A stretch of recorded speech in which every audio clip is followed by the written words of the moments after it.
What's up, everybody? On today's show, a look at what the SEC 9-game schedule and 3 permanents could look like. And Nick Saban doesn't like it. Also, we got some SEC hoops news, some news from the Combine, ton of stuff to get into. Locked on SEC starts right now. Are Locked On SEC, your daily podcast on the Southeastern Conference. Part of the Locked On Podcast Network, your team every day.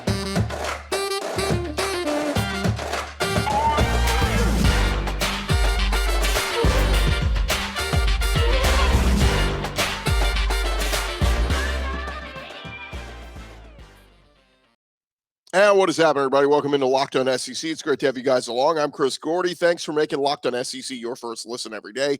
And remember, Locked On SEC is free and available on all platforms, including YouTube and at lockedonsec.com. Well, we got to jump into it before we get into Combine and SEC hoops and all that kind of stuff from over the weekend.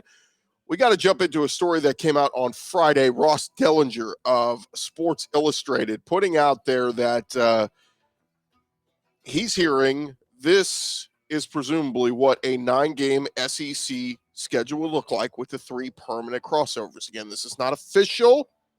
Ross said, speaking to league insiders, this is our best educated guess of the 3 permanent opponents for each SEC team if the league moves to a 9-game model. So here's how it breaks down. Alabama would preserve their rivalries with Auburn and Tennessee and LSU. It's a pretty tough road to go. Arkansas would get Missouri, Texas, and Ole Miss. Auburn would get Bama and Georgia, and then Vandy into the mix because that's the only way you can really come to terms with having to play Bama and Georgia every year. Florida would get Georgia, South Carolina, and Oklahoma. Kind of a weird new rivalry that could form between Florida and Oklahoma. The Bulldogs of Georgia, they would get Florida, Auburn, and Kentucky. Speaking of the Wildcats, Kentucky would get Georgia, South Carolina, and Mississippi State. Talked to several Kentucky people, say, why the hell do we have to keep playing Mississippi State? It's not a real rivalry. Stop trying to make fetch happen. LSU would get Texas A&M, Ole Miss, and Alabama. Get to that in just a sec. Ole Miss would get their Egg Bowl with Mississippi State. Long-time rivalry with LSU. And Arkansas, on the flip side, Mississippi State, Ole Miss, Kentucky, and Texas A&M. Missouri would get Arkansas, Oklahoma, and Vandy. Oklahoma, the newbie, they would keep their rivalry with Texas, bring back an old rivalry with Missouri and Florida, like we mentioned. Just weird. South Carolina, they would get Kentucky, Florida, and Tennessee. The Vols would get Bama, South Carolina, and Vandy. I think a lot of Vol fans would sign up for that. Texas would get Oklahoma, A&M, and Arkansas. Bring back the old Southwest rivalry. A&M would get LSU, Texas, and Mississippi State. Again, maroon and maroon. I don't know if A&M fans are clamoring to keep that Mississippi State rivalry going. And then Vandy, they would get Tennessee, Auburn, and Missouri. Again, this is Ross Dellenger saying this is in no way official, but Nick Saban was very vocal about this in Dellenger's article, offering some insight. He said that Alabama, of course, looking to have Auburn, Tennessee, and LSU on their schedule. Saban said, look, I've always been an advocate for playing more conference games, but if we play more games, I think you have to get the 3 fixed opponents right. And they're giving us Tennessee, Auburn, and LSU, all right? I don't know how they came to that decision. He went on to say they said they did a 10-year whatever. Some of those years, Tennessee wasn't as good as they've been the previous 10 years. So now they're as good as they used to be before those 10 years. Basically saying, like, they looked at it based on how teams have been really good or bad or down or whatever in recent years. Well, Saban's basically saying, yeah, I get you want to keep the Tennessee rivalry going, but we were all for that when Tennessee sucked. We're not for that now that Tennessee looks to be pretty good. And Saban brings up this point. It's a pretty interesting point. He said, look historically over a 25-year history of the conference. The 3 best teams in the East have been Georgia, Tennessee, and Florida. You look historically at the West, Alabama, LSU, and Auburn are the 3 best teams. So we're playing them all. Saban questioned using, a 10-year time frame, if that's the right one to use. He said they only did it over 10 years. Now you got name, image, and likeness. Changes the whole dynamic because it's who has the most money to pay players until they change the rules. I like playing more SEC games. I think it's good for the SEC, good for the fans. I think they have a better chance to get the parity right doing the 8 games, talking about the balance of who has who. This is what's important, right? I mean, we got to figure out what rivalries are we going to preserve. And keep in mind, the schedule is going to rotate.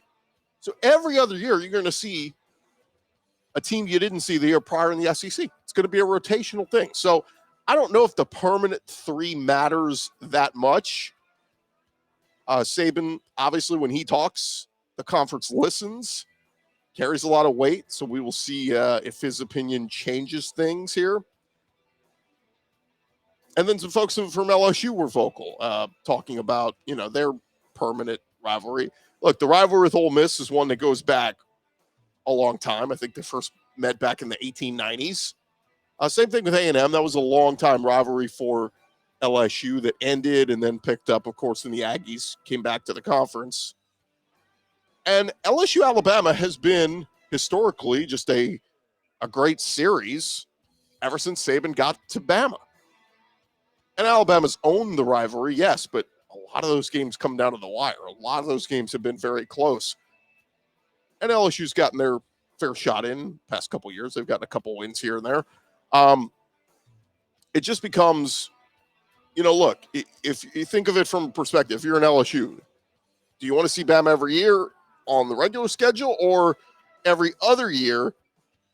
And then those years where you don't see them on your schedule, you're probably, good chance maybe you see them in the SEC championship game anyway if Georgia or Tennessee or Florida's not there. So anyway, say all this to say there's no right way to get this done other than I think you try to preserve the best rivalries, right? I think keeping the Iron Bowl is plus. I think keeping Alabama, Tennessee, you got to do. I think Auburn, Georgia is one you want to preserve. I think Florida, Georgia, you want to preserve. The Egg Bowl, Ole Miss, Mississippi State, you got to keep. And then talk about the newbies. We want to see Texas versus Texas A&M. We want to see Texas versus Oklahoma. And I think those are kind of the ones you start with. And then you kind of go on from there. I know there are certain schools that want to play others, but there's just no right way to do this where it's going to be fair for everybody. Somebody's going to get messed over with an imbalanced schedule. But again, I think this is just kind of how it comes. And for Auburn folks, I know some have been vocal. Do we really want to play Alabama, Georgia? Hey, turns out they've been pretty good the last 4 or 5 years. Do we really want to play them permanently every year? Again, this is your chance with things changing. You can end some of these long-time rivalries and just chalk it up to change happens. But it does feel like the SEC, very proud of its history, rivalries, and history. I think they're going to try to preserve a lot of those long-time rivalries. And, again, just going to be tough on some of those teams that have to get through it. But I don't think, I'll say this, what Ross has put out there, I don't think it'll stay like this. I think we'll see some changes here in the coming weeks to months when the SEC does officially announce who the permanent crossovers. By all signs, though, it does sound like the SEC will officially go to the 9-game schedule. So I think that Ross is pretty clear that they're going to go to that. It just becomes who are your 3 permanent crossovers. And I say crossovers. There will be no SEC East or West. That'll go by the wayside with Oklahoma and Texas coming into the conference, make it 16 teams. But look, I think the rotations work. We want to go places we don't normally go. It's ridiculous when we go 10 years without Alabama going to the swamp. More rotations, more chances to see SEC teams you don't normally get to see. And then on top of it, adding some 2 great teams in Texas and Oklahoma that will add some fun road trips as well as, think of Texas and Oklahoma fans. They're going to be spending a lot of money in the next couple of years wanting to take road trips. They haven't gotten them taken forever. Now, Texas will get a little glimpse going to Alabama this year, going to play in Tuscaloosa. So, again, get a little taste of that. But it's going to be fun. It's going to be fun. And, again, we will see when the official news comes out on who the permanent 3 teams are for every team, who gets screwed over the most. Auburn fans think it's them.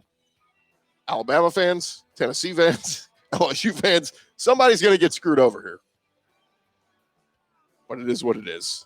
It's where we're moving with the conference expanding, and somebody's going to have an unfair adjustment to make. We'll talk more on this in the coming weeks as we get more official news on how the permanent scheduling is going to look for the SEC, going to the extra 2 teams, expanding to 16. Thank you guys for making Locked On SEC your first listen every day. Coming up next, we're going to get you caught up with some news from the Combine over the weekend. Anthony Richardson, number 1. We'll tell you what he did over the weekend to vault up the charts. Hey, this episode is presented to you by our friends over at Built Bar. If you are looking for a delicious treat, but you don't want all the fat and the calories, you got to go try a Built Bar. We are well into the new year here, and that means you got to start doing something right, making some healthier choices, and that means you need to go check out Built Bar. So what makes them so good? Well, for starters, they're covered in 100% real chocolate. That's right, real chocolate. They come in unbelievable flavors like the churro, peanut butter brownie, coconut almond. Not sure how they do it, but they've got great macros that are healthy for you. Only 130 calories, 4 grams of sugar, and a whopping 17 grams of protein. So you can go check them out at built.com. Check out all their great flavors. They're always coming out with some new ones. And you can also find them now at your local Walmart and Sam's Club. That's right. Go over to built.com right now. Check out the cookies and cream, the double chocolate, the coconut puffs, whatever it is. And you can find them, order them today from built.com, or go find them, like we said, at Sam's Club or Walmart. Built Bar, try them today.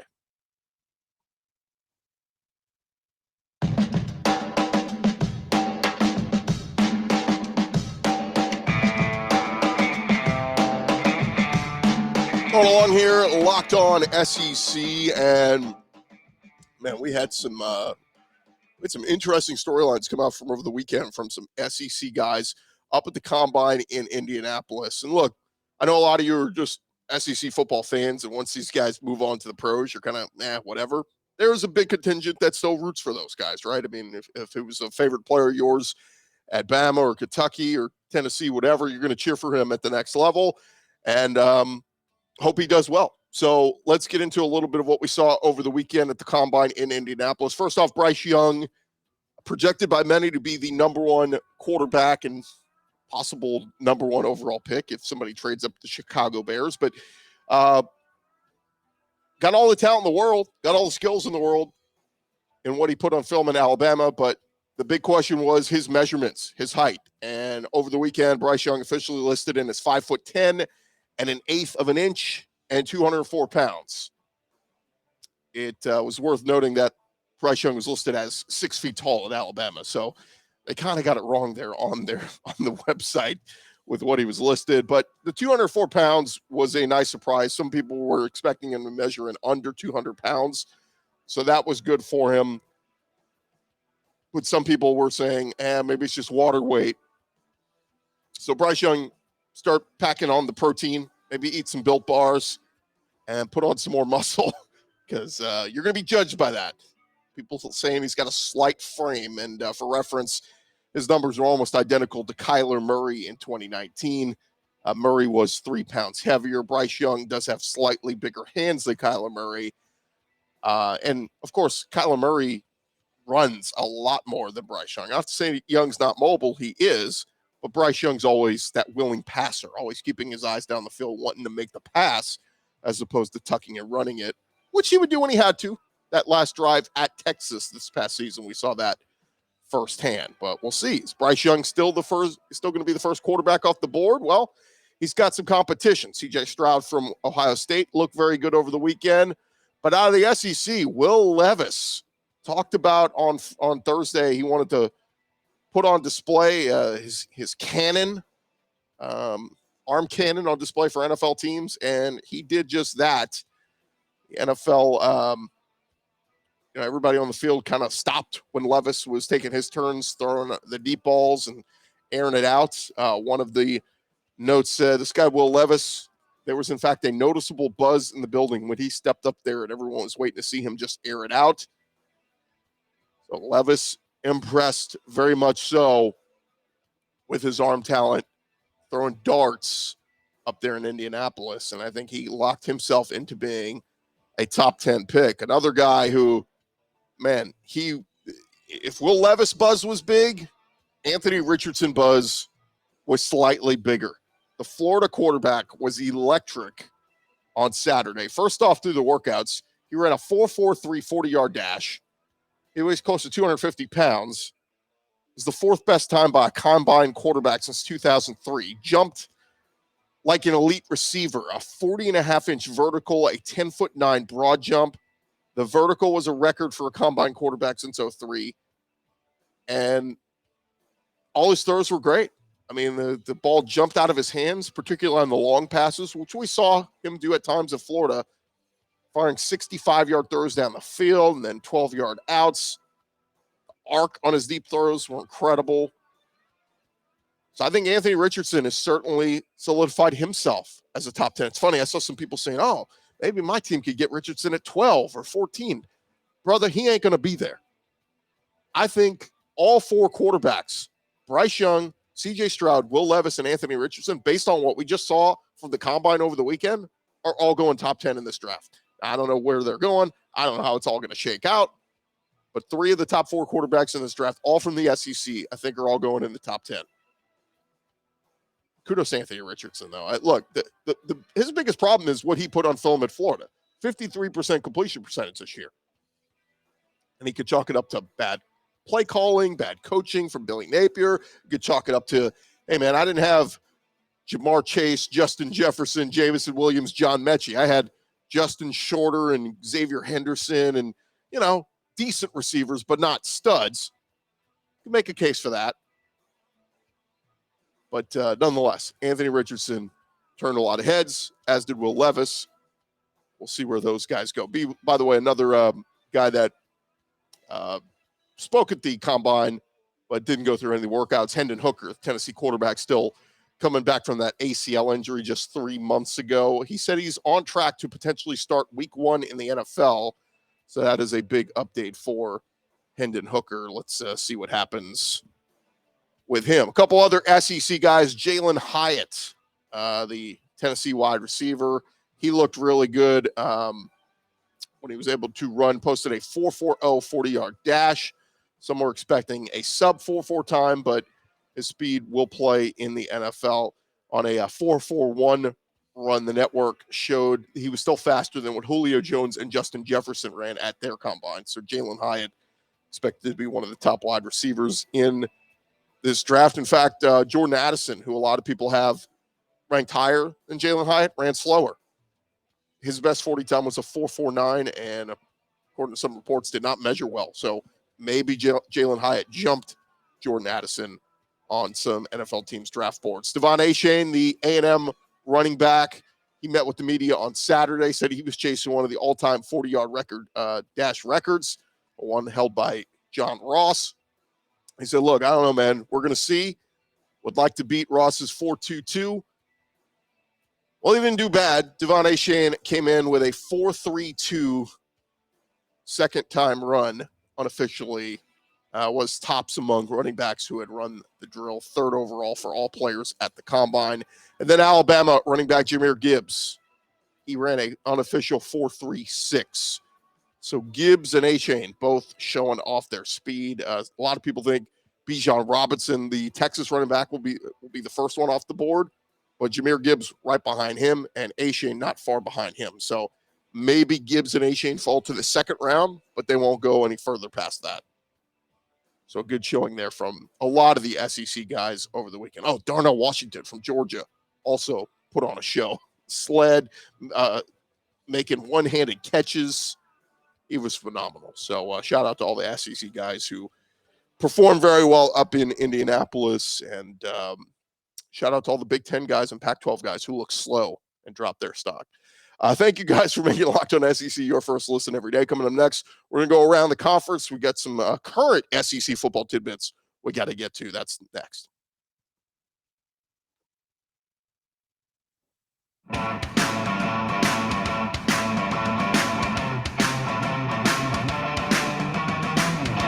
Going along here, Locked On SEC, and we talked about future SEC scheduling. We talked about guys who just played in the SEC heading off to the NFL. Let's get to some tidbits talking about current SEC stuff. Let's go around the conference. Boots out to the right. Takes the handoff. What a catch! around the conference. And we start over at Georgia as Rara Thomas's felony charge has been dismissed, according to a report. Thomas was suspended by Georgia since his arrest back in January, was charged with felony false imprisonment and misdemeanor battery, family violence first offense. The Atlanta Journal-Constitution reporting that the felony charge was dismissed on Friday, and Thomas has also entered a pretrial diversion program to resolve the misdemeanor charge. The requirements of the program include anger management classes and community service. So Thomas transferring this offseason after playing for Mississippi State the last couple of years, had almost 900 yards and 12 touchdowns in his collegiate career. He's transferring into Georgia along with Dominic Lovett from Missouri, and it's sounding like he's going to be good to go, and case being resolved, likely going to clear the way for him to rejoin Georgia's football program this spring, and it should be a go for the fall. Good news for Georgia, bad news for the rest of the SEC. Big-time playmaker there. Going to be catching passes from Carson Beck, Brock Vandegrift. We'll find out very soon. Meanwhile, over at Florida, Billy Napier's squad hit the practice field on Saturday, but obviously a couple of their units missing position coaches. Last month, Florida saw 3 assistant coaches head to the NFL for other opportunities. Napier did bring in Austin Armstrong as their new defensive coordinator, but is yet to hire position coaches at tight end and wide receiver. After practice on Saturday, Napier talked about it. He said, look, I'm not just going to flip a coin and hire a guy. If we have a person in place that we think is capable, we'll make those moves quickly. If we don't, then we're going to be very thorough. So we're making progress in that area. We should have some news here shortly. As for off-field staffers stepping into on-field roles, Napier said, we're built to handle attrition to some degree. The layers that you've got in each room, whether it's analyst, grad assistant, or a student, whatever we have in those rooms, we've been able to manage it. Makes sense, right? I mean, just because a guy left, we don't want to just jump into promoting a guy or, let's go hire that guy. Do your due diligence. You got time. But as you go through spring, you do want to make sure you get the right hires because Florida's got to make a little improvement there in the tight end spot and the wide receiver room. Seemed like took a little bit of a step back last year. I like Keon Zipper a lot. Just production wasn't there this past year. Meanwhile, over at South Carolina, they will be losing a running back in Lavassier Carroll as he announced his playing career has come to an end. He announced on Friday he was retiring, citing a recent medical diagnosis. He thanked the University of Georgia for signing him out of high school and then South Carolina taking him in as a transfer. He said, I used to believe losing a game or having to miss a few weeks of practice was the biggest setback I would experience. The pain of losing a game will never compare to that of having to walk away from football. While it pains me to have to come to terms with my recent medical diagnosis, I'm going to have to say goodbye to the game that has been by my side as long as I can remember. So best of luck to Lavassier Carroll, calling it quits on his career. Meanwhile, over at Alabama, they are going to have to replace a veteran staffer in their program heading to the Pac-12. Buff Zone reporting that Deion Sanders set to hire Sal Sunseri to coach defensive tackles and fill a vacancy on their coaching staff. He would replace Patrick Hill. The 63-year-old Sunseri spent the last 4 years at Alabama, where he worked alongside Charles Kelly. At Alabama, Sunseri was a senior special assistant to the head coach. I actually spoke with him very briefly at the Lombardi Awards this offseason. He was there with Will Anderson. I was coaching him up last year as his position coach and was very proud of Will Anderson and all his accomplishments as he won the Rotary Lombardi Award. So best of luck to Sal Sunseri, man. He's been a part of 4 national teams, 3 at Alabama. He's part of the Florida State team in 2013. And that Sunseri name has just been around Saban in Alabama for so long. But best of luck to him heading on up to coach for Deion, who's putting together a heck of a support staff. All right, let's get into some SEC hoops news. The SEC slate on Saturday, this past Saturday, finished off the regular season, so now the SEC tournament bracket has been finalized. Alabama did lose on the road to Texas A&M on Saturday, but it didn't matter because the Tide had already locked up the regular season championship and the top overall seed in the SEC tournament. The Aggies, Texas A&M, they were the 2 seed. Kentucky and Missouri round out the top 4. They will earn double buys, and they won't play again until Friday. So here's how it shakes out. Wednesday, we'll get the 12 versus 13. That'll be South Carolina against Ole Miss.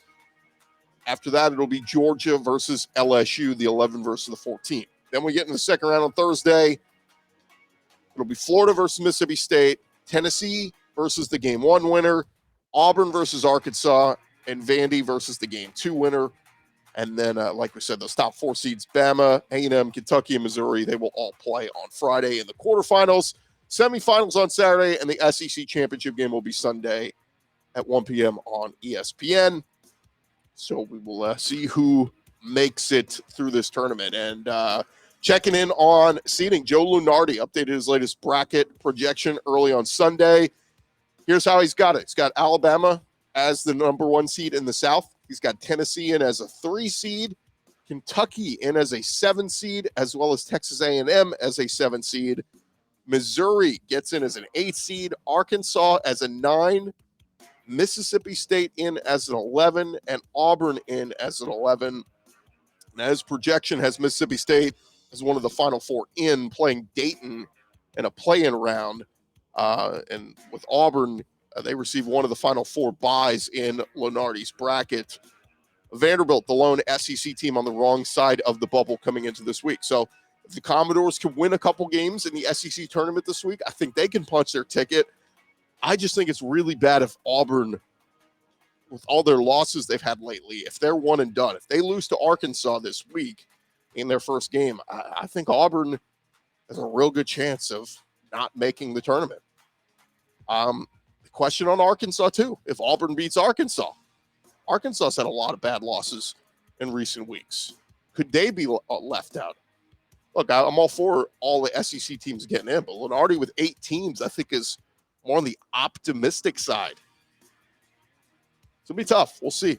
Some teams with some, still with some stuff left to prove. Need to add to those resumes this week. And a couple other SEC hoops news. Brandon Miller, arguably the best freshman in the country at top 2 Alabama. He was left off the John Wooden Award ballot released on Saturday. He was named to the watch list for the award back in January.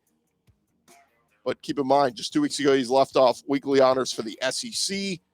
And this likely stems from the recent involvement in the Darius Miles shooting case, and maybe the John Wooden Award folks wanting to separate themselves. It's a shame because Brandon Miller on the court been one of the most special players in the SEC this year and all of college basketball. Been fun to watch. But if they left him off for that reason, it is what it is. And lastly, number 1 seed, South Carolina women. They were crowned the 2023 SEC Women's Basketball Tournament champions, defeating 3 seed Tennessee on Sunday. It was South Carolina's 7th tournament title in the last 9 seasons. Congrats to Dawn Staley and her crew. LSU and Kim Mulkey, they lost to Tennessee late in that one on Saturday. So we were hoping for an LSU-South Carolina rematch, but that one did not happen. So congrats to Dawn Staley and the South Carolina ladies, improving to 32-0, 16-0 in the SEC. They're ridiculous. If they don't win the title again this year, something bad happened. So man, they've just been so dominant. Been a lot of fun to watch for those who have been able to check them out. All right, thank you guys for making Locked On SEC your first listen every day. Make sure to check out our brand new podcast, Locked On College Basketball. Everything you need to know about college hoops all in one place.